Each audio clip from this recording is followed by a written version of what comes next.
Olá, cervejeiros, sommeliers, entusiastas de cerveja, bem-vindos a mais um episódio do Beer School. Hoje a gente vai começar com uma introdução ao mundo da turbidez. A gente quer que nossa cerveja seja clara, seja clarificada até certo nível, né? Mas para a gente fazer isso, para a gente conseguir avançar, a gente tem que começar entendendo o que é a turbidez. Quais os tipos distintos de turbidez que tem dentro da cerveja. E hoje então é nosso episódio introdutório da série. Vamos lá?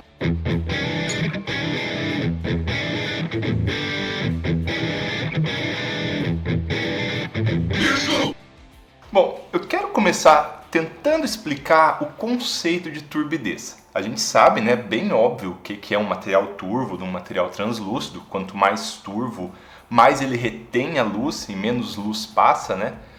Só que o que é a turbidez do ponto de vista físico, do ponto de vista químico? Ou melhor, qual que é a causa da turbidez? A turbidez, ela basicamente está relacionada a existir materiais em suspensão dentro de um meio, no nosso caso no meio líquido, mas ela pode acontecer em outros meios. Então a gente tem um material em suspensão, diferente de ter um material diluído. Então vamos tentar explicar melhor. A gente pode ter dois tipos de mistura a nível molecular ou quase molecular. Quando a mistura é molecular mesmo, quando está tudo distribuído perfeitamente, quando você coloca um sal numa água, o sal se distribui quase que uniformemente, você não vai achar regiões com maior concentração de sal, regiões com maior concentração de água. Então ele é dissolvido na água. Uma molécula de água, uma molécula de sal, uma molécula de água, uma molécula de sal, bem uniforme. Já quando o material está em suspensão, ele não está dissolvido. Apesar da gente olhar para o material assim e não ver diferença, nem se a gente olhar num microscópio às vezes a gente consegue ver diferença, a nível molecular eles estão bem separados. A gente tem uma fase contínua de água, um pontinho onde está tudo concentrado daquele material. Então existe uma diferença muito grande. Um é homogênea essa distribuição, o outro até se você olhar de longe ela é homogênea, mas a nível molecular ela não é homogênea. Então, quando a gente tem esse tipo de situação, no primeiro é uma solução, na segunda é uma dispersão. E as dispersões têm por característica ser turvas. Não precisa ser só de um sólido num líquido, que é o caso da cerveja. Pode ser de um líquido num líquido, tipo uma gordura na água. Leite é uma dispersão de uma gordura na água. Então ela não é translúcida, ela é bastante turva. Ou quando a água está para congelar e forma uns cristalzinhos de gelo, se ele tiver microscópio, dá uma turvadinha. Então, isso aí é também um tipo de dispersão. Então, esse é o nosso primeiro conceito. Se a cerveja está turva, quer dizer que tem substâncias lá dentro que elas não estão solúveis, que elas são insolúveis. E da onde vêm essas substâncias insolúveis? Dá até para ampliar esse conceito. O que faz com que elas sejam insolúveis? Porque tem casos também que a gente tem substâncias que horas são solúveis e horas são insolúveis na cerveja. Normalmente essas partículas são classificadas em dois grupos, de origem biológica e a de origem não biológica, embora a de origem não biológica também geralmente tenha origem biológica, mas a de origem biológica está associada a micro-organismos. Então a gente tem turbidez por micro-organismos.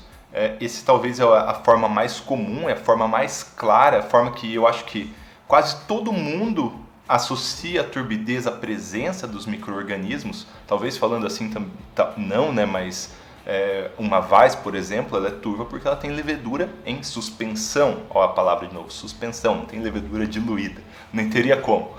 Então, a gente sempre associa esse tipo de turbidez, mas tem um outro tipo de turbidez também. Mas só continuando um pouquinho aqui na turbidez biológica, de micro-organismos. Basicamente a gente tem duas, daria para dividir em duas. Na turbidez biológica pela levedura cervejeira e na turbidez biológica por contaminação, que pode existir também.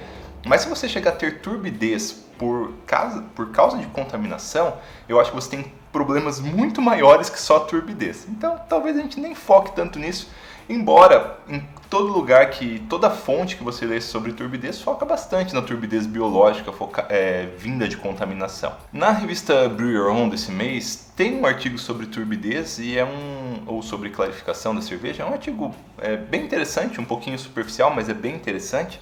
E lá eles falam uma coisa muito, muito verdadeira, que o controle da turbidez da sua cerveja começa na elaboração da receita. E como que a gente pode trazer isso para o nosso mundo agora, pensando só na turbidez biológica? Se a levedura ela causa turbidez, talvez existam propriedades que a gente pode olhar na levedura que sejam favoráveis para nós. E algumas leveduras realmente elas têm tendência a causar mais turbidez que outras.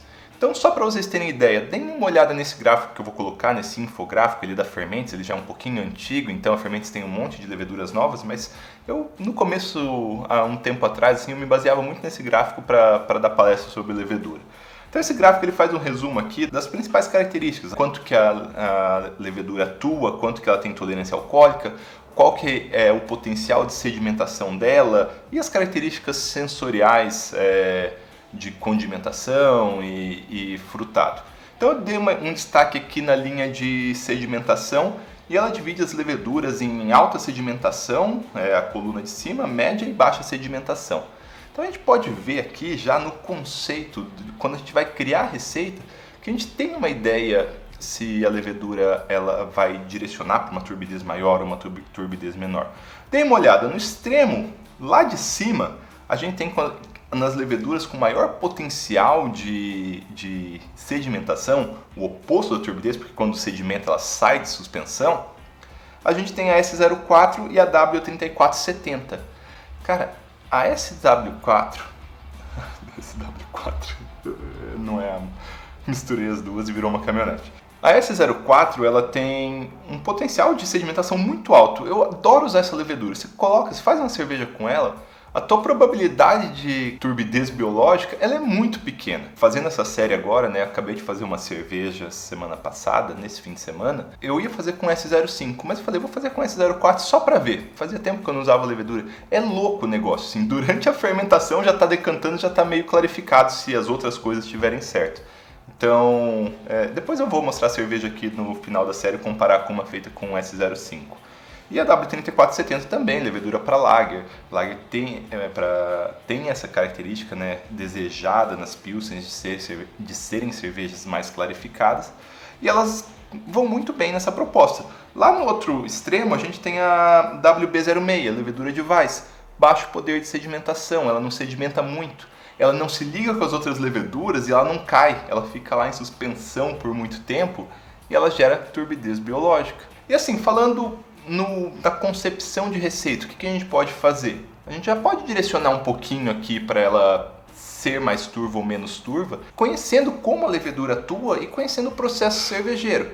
Por exemplo, eu fiz nesse fim de semana supostamente uma American IPA. A S04 ela não é uma levedura muito utilizada para American IPA porque ela tem uma característica mais frutada que não é característica do estilo.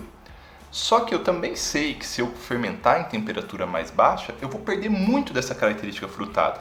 Então eu fiz uma cerveja, uma American IPA, com S04, mas fermentada em temperatura mais baixa que o normal. Do outro lado, a gente tem a turbidez não biológica. Por que eu falo que ela também é biológica? Porque ela vem geralmente de organismos biológicos, mas não é o organismo em si. Mas em teoria ainda é biológica, mas beleza, é chamada de turbidez não biológica. Ela tem uma sigla que é geralmente utilizado, NBH, não biológica ou haze, então turbidez não biológica, que está associado a coisas que vêm do malte, do lúpulo, da levedura, da água e da interação de todos esses compostos que tem na cerveja, mas não do micro-organismo em si. Pode vir até do micro-organismo, mas não do micro-organismo em si. A primeira coisa é que não tem como fugir de um conceito extremamente falado pelos estudiosos dessa área, que é a turbidez.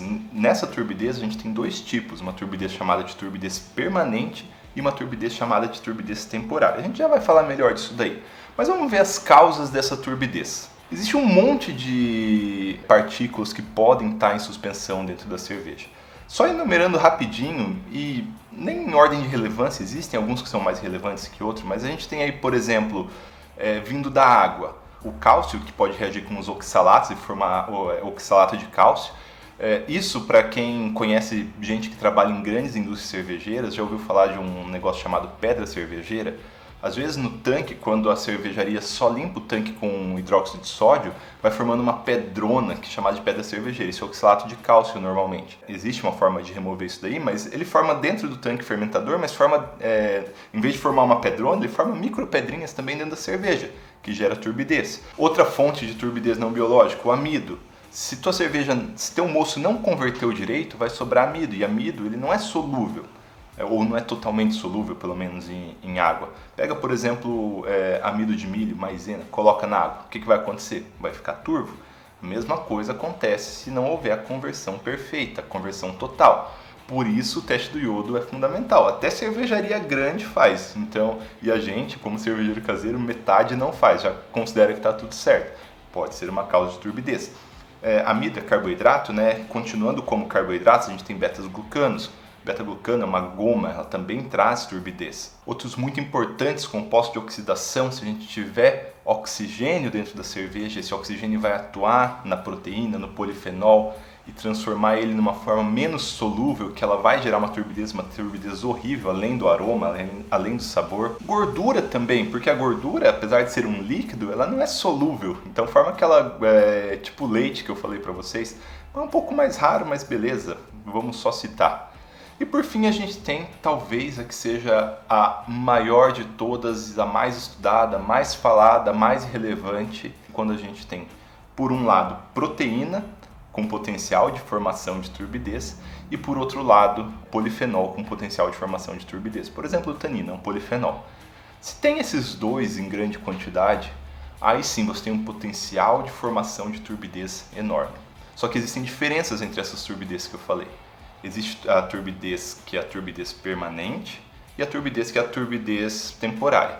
A turbidez temporária é chamada de still haze, que numa tradução literal seria turbidez a frio. Tenta pensar assim, o que é a turbidez? É a presença de compostos não solúveis. Só que a solubilidade ela é uma função da temperatura. Pensa em dissolver açúcar em água. Onde é mais fácil dissolver? Numa água a 100 graus ou numa água a 0 grau? É óbvio que na água a 100 graus a gente consegue dissolver mais açúcar. Não é exatamente isso que acontece, mas isso acontece na cerveja também. Você já pegou o caso de ter uma cerveja assim que ela estava bastante límpida, não tinha turbidez biológica, ou se tinha levedura, ela estava já assentada, ela estava clarinha, mas quando você colocou para gelar, ela ficou turva? Isso é uma turbidez temporária, uma turbidez que se você esquentar de novo, ela não vai ficar mais turva.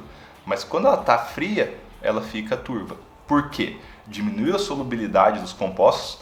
Na verdade, também criou um ambiente propício para ligações fracas entre o polifenol e a proteína para fazer uma coisa maior, menos solúvel. Mas vamos manter só na solubilidade em função da temperatura aqui. E aí, isso daí gera turbidez. E quanto mais estável for sua cerveja, quanto melhor for a sua cerveja, quanto melhor for seu processo e você se preocupou nisso, mais difícil vai ser acontecer o still haze. Ele vai acontecer sempre, mas num processo muito bom, ele vai acontecer ali, um pouquinho antes da cerveja congelar de verdade. Quando ela congelar de verdade, aí já é outra história, né? Então, quanto melhor é o seu processo, mais baixa a temperatura para a cerveja turvar. Isso na turbidez temporária. Agora, a turbidez permanente engloba aquelas outras que a gente falou antes. E aquelas outras que a gente falou antes, eu vou parafrasear aqui o livro que a gente está usando um pouquinho de base. Ele não fala muito, mas é um livro muito bom. Toda forma de turbidez permanente é invariavelmente uma falha técnica no processo. Se você tem uma turbidez permanente, você teve uma falha técnica no processo. E a gente pode melhorar falhas técnicas. A gente só tem que saber o que é, como acontece e por que acontece. Então, pessoal, o vídeo de hoje foi uma introdução ao mundo da turbidez. No próximo vídeo a gente vai falar sobre da onde vem, o que acontece no processo que isso pode gerar turbidez. E nos próximos vídeos a gente vai falar o que acontece se a gente já tem a turbidez, porque às vezes a gente não consegue se livrar de tudo, a gente não consegue se livrar do polifenol e da proteína. E aí o que fazer para remover isso daí posteriormente. Beleza, pessoal? Então, muito obrigado por terem assistido até aqui. Até semana que vem.